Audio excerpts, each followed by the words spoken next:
महाराष्ट्रात भोंदू बाबांचा सुळसुळाट वाढतोय। धक्कादायक म्हणजे या जाळ्यात अडकणारे लोक हे शिकलेली सवरलेली आहेत।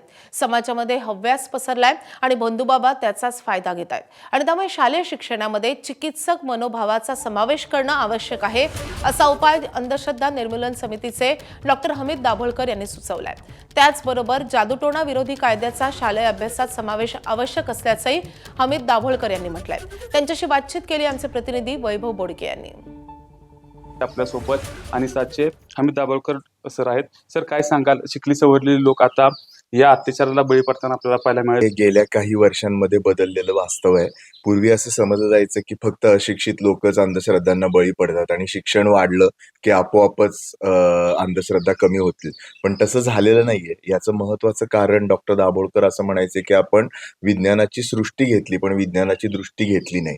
म्हणजे चिकित्सक मनोभाव नावाची जी गोष्ट आहे, वैज्ञानिक दृष्टिकोन ज्याला म्हणतात, की प्रत्येक गोष्टीला प्रश्न विचारणं, ते आपल्याकडच्या शिक्षण पद्धतीमध्ये अजिबात नाही। आपल्याकडे प्रश्न विचारणाऱ्या मुलाला उद्धट समजलं जातं आणि त्याच्यामुळे जर शिक्षण पद्धतीच आपल्याला प्रश्न विचारायला उद्युक्त करत नसेल तर अशा स्वरूपाच्या दाव्यांना लोक सहजासहजी बळी पडू शकतात। येत्या कालखंडामध्ये जर हे थांबवायचं असेल तर आपल्याला शालेय वयापासून चिकित्सक मनोभावाचा शिक्षणामध्ये समावेश करणं हे अत्यंत आवश्यक आहे। पूर्वी ज्ञान सहजी उपलब्ध नव्हतं, आज ज्ञान अतिशय सहजी उपलब्ध आहे। ते कशा पद्धतीनं वापरायचं याचं जरी प्रशिक्षण आपण लोकांना दिलं, स्वतःच्या भावनांच्या संपर्कात कसं राहायचं आणि आपण फसवलो जातोय का नाही हे कसं समजून घ्यायचं, हे देखील शिक्षणाचा भाग होणं आवश्यक आहे।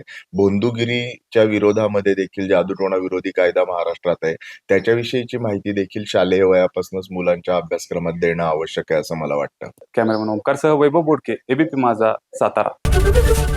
एबीपी माझा, उघडा डोळे बघा नीट।